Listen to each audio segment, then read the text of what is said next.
Welcome to the Foundation, everyone. I'm Dr. Damian Wolf, and I'll be guiding you through today's explainer.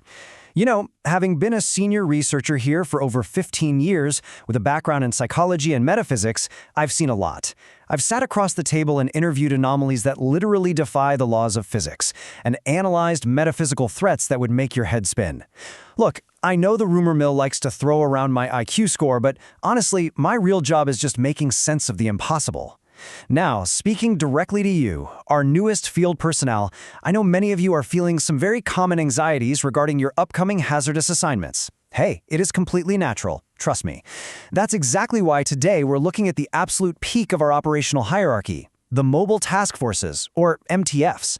Think of this orientation guide as your inside look at how our ultimate specialized response units operate, adapt, and ultimately keep humanity safe from unpredictable threats. Okay, let's dive into this outline. First up, we'll establish exactly what makes these teams the best of the best. Then we'll break down the anatomy of a task force. After that, we'll look at the heavy hitters, shift gears into the environment and espionage teams, and finally, we'll explore the esoteric and anomalous units. And yes, spoiler alert, things are going to get weird. Section 1. The best of the best, handling the impossible. Let's set the stage for what these operatives actually do for us. So what exactly is a mobile task force? By definition, they are elite units composed of personnel drawn from right across the Foundation. As standard field agents, you all do incredible work, truly. But when you hit a threat that completely exceeds your operational capacity, that's when we mobilize the specialists. As their name implies, they are entirely mobile. These teams aren't just sitting at some desk, they are constantly relocated between facilities globally, exactly as needed. From a psychological standpoint, the daily challenges these operatives face require immense adaptability. They're constantly moving into unknown, highly volatile situations where standard rules of engagement just don't apply. Our own documentation puts it perfectly. Mobile Task Force personnel represent the best of the Foundation. If you're wondering about the training expectations for those wishing to join a specialized unit, well, it's grueling. You have to be physically, mentally, and psychologically unbreakable. But listen, it's not always about kicking down doors in tactical gear. Very often, MTF members are operating deep in the field, disguised as emergency responders, local law enforcement, or regional military. They blend in seamlessly, executing incredibly complex containment strategies right under the public's nose. Section 2. Anatomy of a task force, from creation to deactivation. Let's look at the operational reality and structural mechanics behind these varying groups. And this brilliantly illustrates the massive differences in scale across the MTF ecosystem. On one side, you have combat-oriented task forces.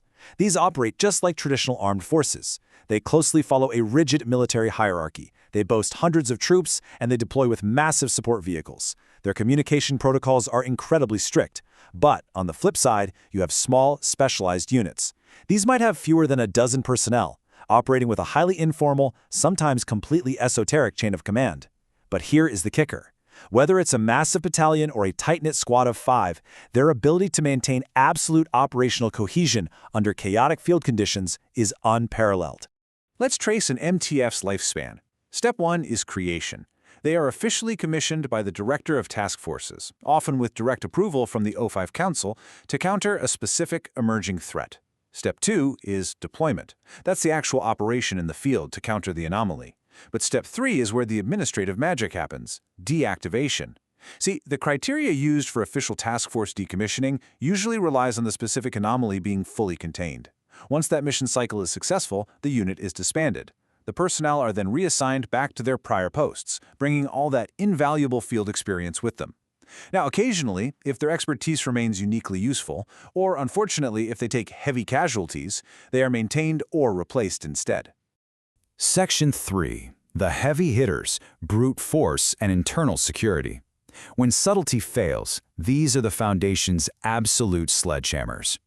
Let's walk through a few of the most critical security MTFs. You've got Alpha 1, the red right hand. They report directly to the O5 Council and handle situations requiring the absolute strictest operational security.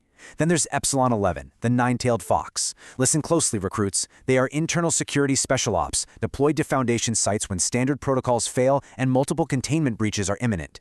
If Epsilon 11 shows up in your facility, your primary job is to follow their protocols implicitly during that high-stress encounter. Do not get in their way.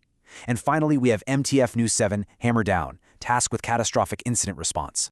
To put Hammer Down into perspective, their sheer overwhelming scale is staggering. This isn't a squad. It is a battalion-strength armed force based out of Armed Biocontainment Area 14. Look at these assets: a light armored vehicle company, a tank platoon, a helicopter squadron.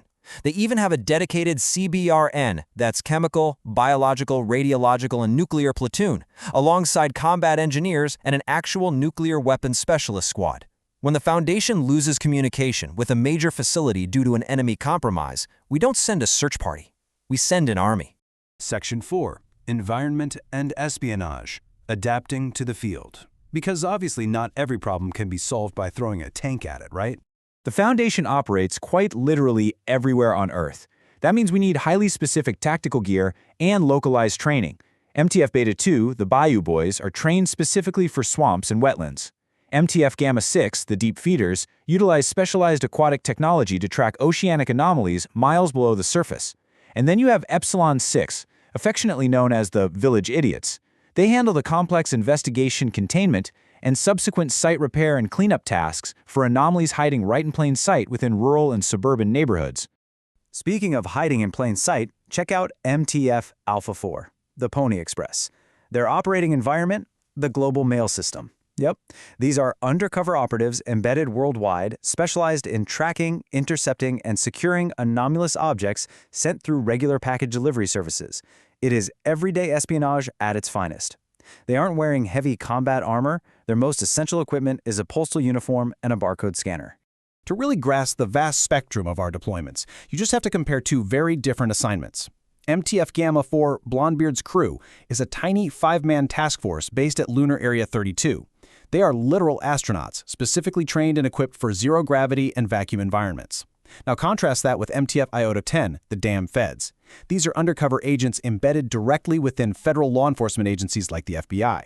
Their mission is to quietly transfer anomalous evidence away from local police and into Foundation control.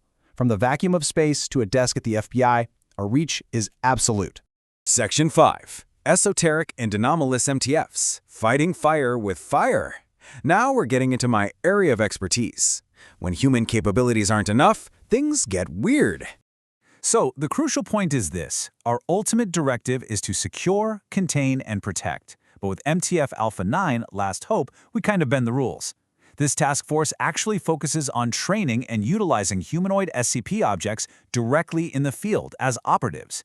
Now, this requires immense psychological resilience methods from the human handlers working alongside them. But hey, when you're facing world-ending threats, having an anomaly on your side can literally mean the difference between existence and extinction. And then there's MTF Tau 5, known as Samsara. And I assure you, I am delivering this with absolute deadpan documentary gravity. They are a squad of immortal cyborg clones, literally created from the flesh of a dead god. Just another Tuesday at the Foundation, am I right? They utilize highly experimental, esoteric weaponry designed specifically to investigate and contain thaumaturgic, meaning magical, and psionic threats. When reality itself starts bending, we deploy Samsara to forcefully bend it back. Let me give you a rapid-fire look at some of our most wildly unconventional units. MTF Eta 4, Begone Thoth, is literally a unit of intelligent seabirds tasked with protecting humanity. Because honestly, who suspects a seagull of being an elite spy? MTF Omicron Rho, the Dream Team, consists of mentally hardened agents who project their consciousness into the dreamscape to fight intangible threats.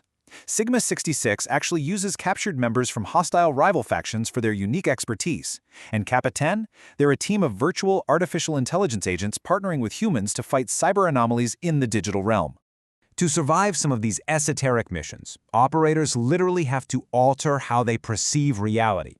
Take MTF Eta 10, See No Evil.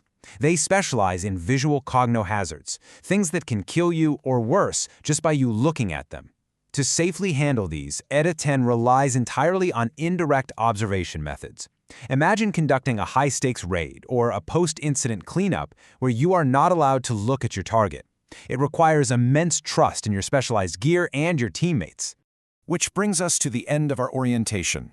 Here is my clear advice for you new operatives facing your first assignment. Trust your training, follow protocol implicitly, and remember that no matter how bizarre the threat, the Foundation has a specialized tool to counter it. But it does leave us with a rather provocative question, doesn't it?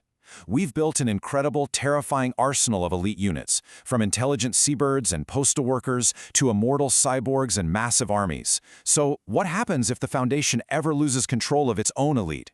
It is a very sobering thought, and it's exactly why your diligence, your loyalty, and your psychological resilience are so paramount. Welcome to the Foundation, recruits. Good luck out there.